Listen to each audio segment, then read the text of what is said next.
Hello, I'm Cass. Welcome back to my channel and welcome to the mid-year freakout tag. I'm pretty sure every single person that has filmed this tag has been like, I can't believe we're already halfway through the year, like where has the time gone? And I'm here to add my voice to that because where has the time gone? How are we already 6 months through the year? Absolutely insane, but I wanted to take you through some fun little stats in the beginning and then we'll get into the actual tag.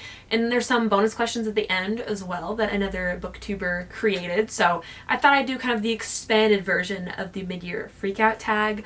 I'm very excited to talk you through all of these books. I had such a difficult time choosing books for each of these like categories and questions, but I did my best to not have too many like duplicates, because if we're gonna be honest, like Frerin could be an answer for everything, like Brando Sando could be an answer for everything. So I tried to, give some variety. Before we get started, I wanted to just like spew a few little stats in case you're curious. So I've read 64 total books. 53 of those have been actual like novels, and the other 11 have been graphic novels or mangas. 10 of them were Frerin, if we're gonna be honest here. And so far this year, I've read 25,785 pages total.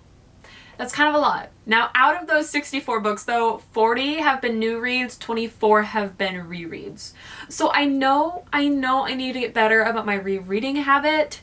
It's a bad habit. I'm fully aware, but what can you do? Last year I did so good with it that this year I just like fell off. I was too good last year that I've just reverted straight back to my old ways. Now, without any more blathering, let's go ahead and get on to the questions. The very first one being, what is the best book that you've read so far this year? Now, this is so difficult.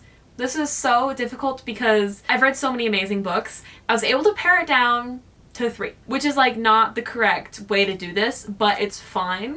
We're doing what we must. Obviously, Brando Sando has to make it on this list, and obviously The Way of Kings has to make it on the best book group of 3 that I have going on here. I am so delighted that I finally started Stormlight. It was just such a wild ride and I loved every minute of it. And this universe is so expansive and it's so nice, like almost unlocking a new part of the Cosmere. I know this is probably such an unexpected pick for everyone. If you know me, you know I love Brando Sando, and obviously Stormlight had to make it on here. Loved it so much. Clearly a top contender for the best book that I've read so far this year. The next one is obviously Frerin Beyond Journey's End. Now, I had someone, I love you so much, I had someone correct my pronunciation of Frerin, but when I say Freerin, I sound so Texan. The country accent just slips right out. So I know it's Freerin. I don't like my Texan accent slipping through, so I've kind of modified it where it's like Frerin. That way it sounds like a little bit more Japanese versus like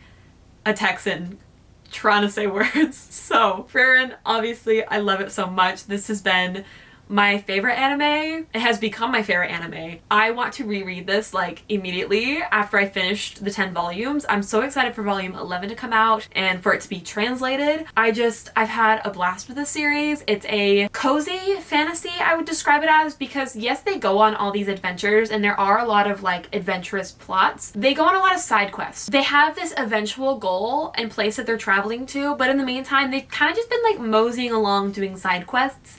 And I love it so much. We're following Frerin, who is an elven mage, and she lives a very long life. So these are the companions that she went and kind of saved the world with. And since they're all human or dwarf, they're all like slowly dying because, they're getting old. Their life expectancy is not as long as an elf.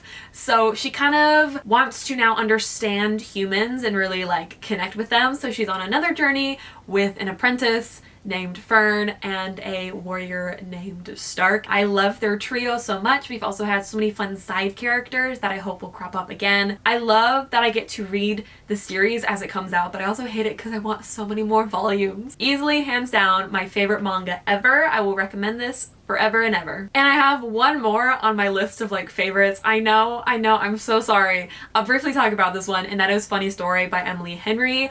I loved every bit of this book. I was absolutely shocked at how much I loved this, because last year when I read Happy Place, I was not a fan, so I kind of lost some faith in Miss Emily Henry, but I have regained all of that back because Funny Story was just a delightful time. We had my favorite trope, fake dating, and we also had my favorite trope, which is small town romance. So it just had a bit of everything that I loved, and I just connected with the characters so deeply and related to so many of their problems, and I loved getting that connection to these characters. They're both so sweet, and I loved their relationship, and I loved their story. So Funny Story is another one of those books that I just had to put on my top favorite books. The best sequel that I've read so far in 2024, hands down, has to go to A Fire Endless by Rebecca Ross. Now, this is not one that I planned on picking up anytime soon. I had vague notions of potentially eventually getting to this book, and I just kept sticking on TBRs at the end of last year, and I just never got around to reading it. But then Katie ended up buying this as a $15K present, and I ended up picking it up a couple days later. I forgot how much I missed this world. It was so whimsical. It was such a beautiful sequel. Almost shed a few tears at the ending because I was kind of going through it, because I really thought Ms. Rebecca Ross did something. I love the romance in this. I love the world. We are on this island, and this bard can like call to the different spirits. So there's water spirits and fire spirits, and they're all almost like within war with each other, and this kind of dives more into what kind of happened and why the spirits act the way that they do. It's phenomenal. It broke my heart. It also stitched up my heart. It is easily my favorite sequel that I've read so far in 2024. A new release that I haven't got to yet, but I want to get to very soon, is A Fate Inked in Blood by Daniel L. Jensen. Now, I don't know if this is still considered like a new release. I mean, it was released in February, so I feel like it's still kind of fresh. I've been dying to get to A Fate Inked in Blood, but my goal was to first read the Bridge Kingdom sequel, and that has not happened yet. So once I get to the Traitor Queen, then I'll pick this up. I have definitely changed my expectations after hearing more about this story. It is a Norse-inspired mythology romance story. It's quite smutty from what I've heard. It's got a very interesting premise, considering that the main character is married to the love interest's dad, I think. So a bit of a tangled family web. Not sure how I feel about that. I've also heard it's kind of insta-lovey, which is unfortunate. I still am excited regardless to go into that. I'm wondering if with my reduced and changed expectations, if I'll still kind of have a silly, goofy, fun time. Sometimes you just want books that don't take that much energy to read and are just fun. So I'm hoping that this will deliver, even though I know it's going to be a very cliche fantasy romance. My most anticipated releases for the second half of 2024, I actually have two. The first one being Winds and Truth by Brandon Sando. That's Stormlight number 5. Now, I know it's weird to say I'm anticipating Stormlight number 5 when I haven't read Stormlight 2, 3, or 4. My plans are to try to finish Stormlight and then be able to read it once the 5th book releases in December. We'll see, because I'm already behind the set schedule that I tried to put for myself to actually be able to read it in time. So that's still kind of like on the edge about whether or not I'll be able to read it when it releases, but I would love to just read it with everyone and just have that generalized excitement for this new book. So it is a goal that I have to finish Stormlight. So I am anticipating book 5, pretending that I definitely am going to be able to read the rest of Stormlight by time December rolls around. But another one that I'm excited about is book 7? Book 7 of the Royal Ranger series, and that's Ambush at Serrato. Now, this is a spin-off series of the main Ranger's Apprentice series. We're following a different character. Honestly, these books have not been super great as of lately, but I am a hardcore Ranger's Apprentice fan, so every new release that John Flanagan puts out, I'm going to be excited about, regardless of quality. Reduce my expectations when it comes to the Royal Ranger books, and I just want to have a silly, goofy, fun time and enjoy some of the dialogue that John Flanagan always throws in that makes me laugh. So I'm anticipating this release and very excited about it, but I'm not expecting like a new favorite in the series. I'm just excited that he's still putting out books. So I thought he was gonna stop doing that like quite some time ago, but you know, he's still writing. He's still writing. My biggest disappointment, I think, is one that perhaps many people feel this way about, and that is Not in Love by Ali Hazelwood. Now, I'm not like a huge Ali Hazelwood girly anymore. Like, yes, there are certain books by her that I really love, but I've reread some of the other books that I thought were like my faves, and they don't really hold up like I thought they did, so I've kind of reevaluated who I am inside, and I don't know if I am Ali Hazelwood girly. However, like, I love Theoretically, and I love Check and Mate, but this book, not my kind of love story, although to be fair, it is not a love story. It is an erotica. So that was something that I wasn't expecting going in until I read the author's note and then realized that, oh dear, maybe this is not exactly what I'm looking for. However, I went into this book reading the author's note and being aware, so I changed my expectations about what I was looking for. But it still felt so flat, and I felt like the characters just were so bland and unmemorable, and it was such a pity because perhaps we could have gotten a good story regardless of the romance not really being romantic and being more lusty, but instead we had some very, very bland characters in this one, and I ended up rating it like 2.5 stars, and that absolutely crushed my soul because I really was hyping this book up and very, very excited about it. So unfortunately, this has been the biggest disappointment so far of the year. Now for something a little bit more positive, the biggest surprise of the year was actually Elantris by Brando Sando. Now, I went into this book expecting the worst, quite frankly. This is Brando Sando's first published novel, and people were saying the quality didn't quite hold up to his other works. And while I agree with that, like the teeniest bit, I still was blown away and ended up absolutely loving this book, absolutely devouring this book and giving it 5 stars. And it surprised me so much because again, I went in with such low expectations, expecting like a work not on par with his other novels, and yet I feel like it still was so fun and so enjoyable and so Brando Sando coded that it was just a delightful time, and I just love the Cosmere so much, and I loved this book so much, and I hope that someday we get an Elantris 2.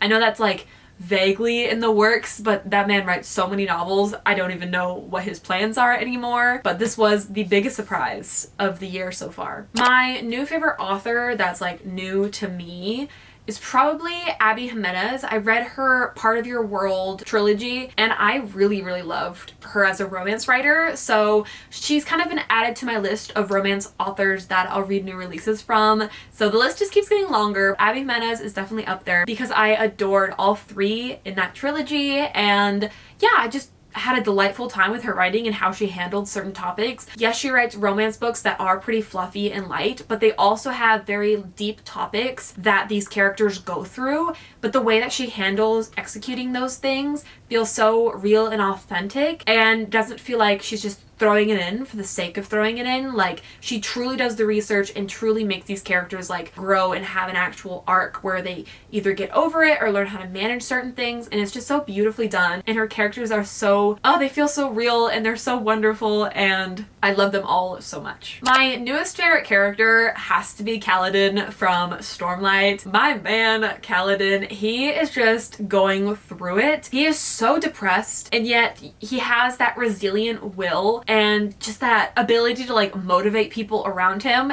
and he's just so strong, yet going through it all the time. And I've heard it just gets worse with him going through it, but I love him so, so much.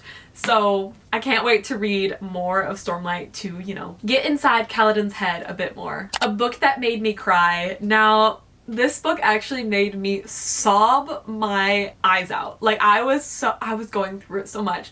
And it had to do with, I can't quite like spoil it, but it had to do with like the content at the end and what happened, and I was just going through it. Well, I didn't quite relate to Carrie Soto as a character. She's a quite unlikable main character.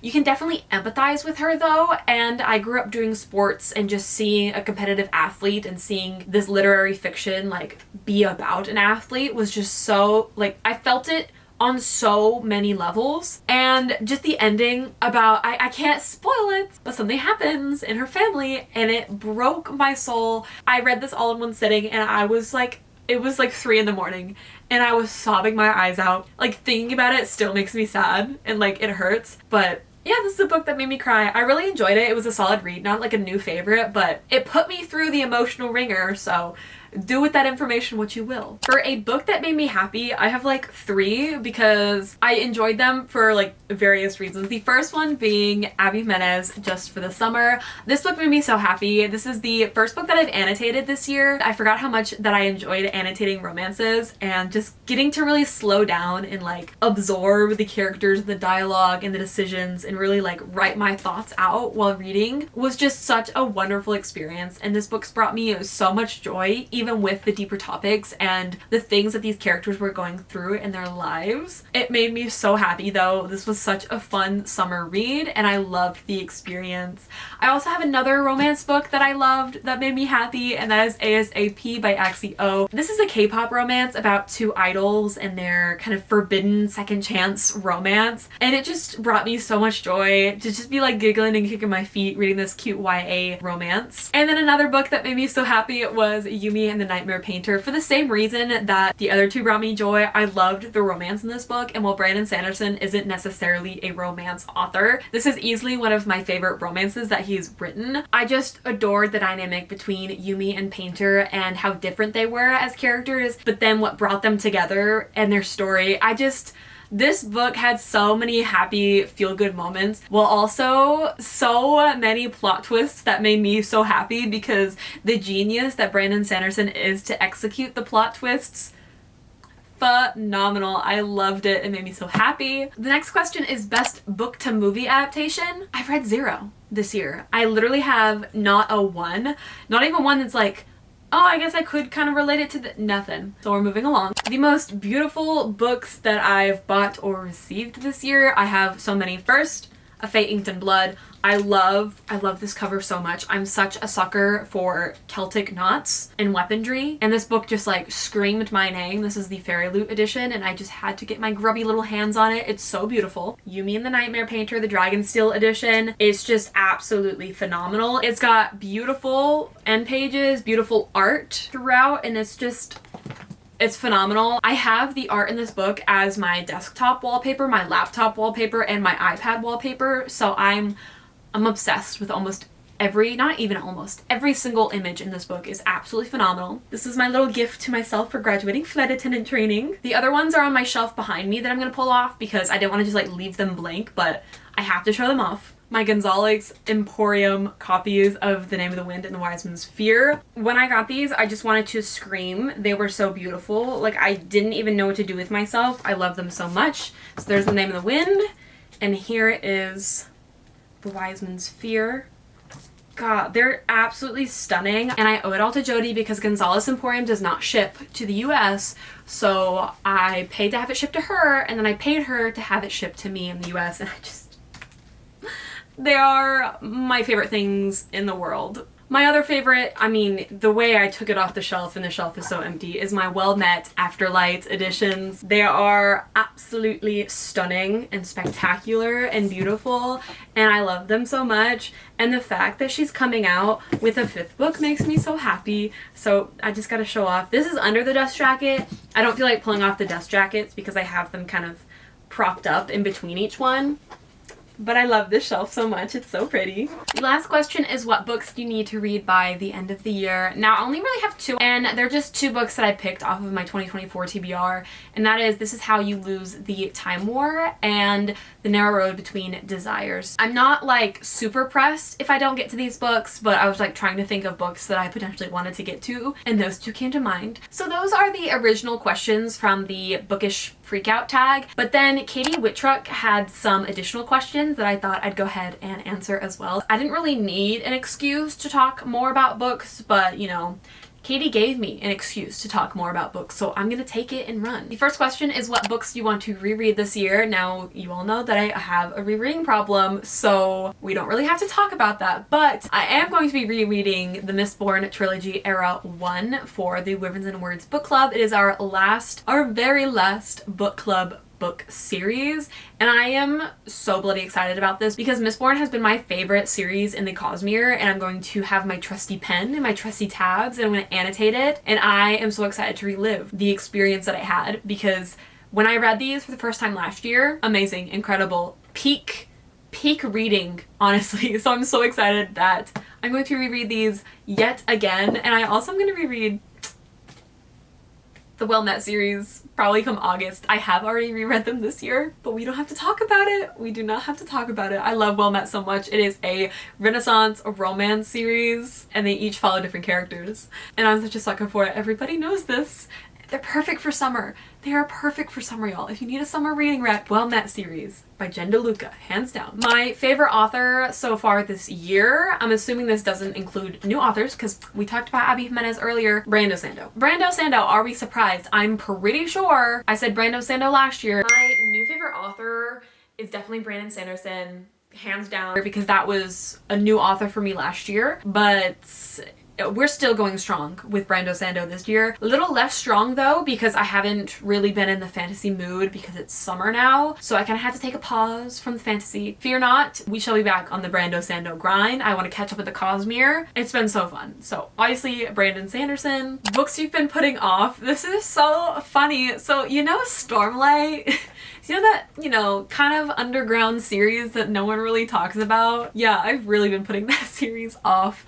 I meant to read Words of Radiance almost directly after I read The Way of Kings, but that just didn't happen because I ended up reading like 3 900-page novels like back to back. I'm never about that life ever again because that was rough. So I ended up, taking a pause from the Cosmere, and then like I said, it's summer now. I'm not big into fantasy during the summer, so I've definitely been putting off that series, but come fall, I really want to, catch up with the series for the release of Stormlight 5. I've got a deadline. A book that I enjoyed that has mixed reviews, probably Ruthless Vows by Rebecca Ross. I personally love the conclusion to that duology, and while it definitely was more like war focused than like romance focused in the beginning, I enjoyed every little bit of it. I am not typically a fan of the trope that this book started out with. I think it's such a cop-out, but the way that Rebecca Ross executed it, phenomenal. Love her writing. I need more novels from Rebecca Ross because truly, I think she could actually make it on my list of favorite authors too. She's not new to me though this year because I did read her last year, but I've read a majority of her novels this year because I read Divine Rivals, Ruthless Vows, and A Fire Endless this year, so she's up there too. I love Miss Rebecca Ross, okay? Series you want to finish by the end of the year, everybody say it with me now. The Stormlight Archive is moving right along. 5-star predictions for the rest of the year. I am really bad with predicting what books I'm gonna give 5 stars because I go into every book hoping that I love it and expecting to love it, and then when I don't, I'm like, what the heck? So, to be on the safe side, Freyrin Volume 11. I'm gonna love that. I'm gonna 5-star it. And probably Words of Radiance. I've heard Words of Radiance is like the best book in the Stormlight Archives, and I know I've talked about Stormlight so much. I'm sorry. I'm so sorry, but not really. So if I had to make a prediction of a book that I guarantee will give 5 stars, probably Words of Radiance. Do you think you'll reach your reading goal, and will you change it? My reading goal is 100 books. I literally never change my reading goal. I just let it be. And if I read 100 books, that's cool. If not, it's what it is. I never change it to hit it. I just set it at the beginning of the year and live and let live. So no, I won't be changing it. Yes, I do think I can probably reach my goal. Like I said, I've already read 64 books this year, so I'm like ahead of schedule or whatnot. So yeah, if I keep reading at the current pace, even like a slower pace, I think I'll probably hit it. The very last question of this bonus section tag is, do you have any new goals for the rest of the year? Not really. If anything, I want to read less, which is weird. I know, like, counterintuitive. It's mostly my summer mood of not wanting to read, so I just don't want to force myself to read. I don't want to burn out with reading, so I want to just read what I want to read, and if I have to scrap certain video plans because I don't feel like reading, then so be it, but I never want to force myself to read. Is that a goal or just like a general statement that I'm not gonna do? I don't know. But that is the freak out tag, and those were bonus questions that Katie Whittruck created. I really loved it because I love the freak out tag, but I feel like sometimes I talk too quickly through everything, so the videos are always so short. I'm always like boom boom boom, but I loved the expansion of the questions, so I hope that you all enjoyed, and I want to give a huge thank you to my patrons for helping support the channel. If you're ever looking for more exclusive content from me, that is the place to get it. Over on Patreon, we have a monthly buddy read. I post exclusive videos and other just fun perks. We get to just chat as a tight-knit community, and it has been wonderful. So thank you all so much. And of course, thank you all for watching, and I hope to see you in the next one. Toodles!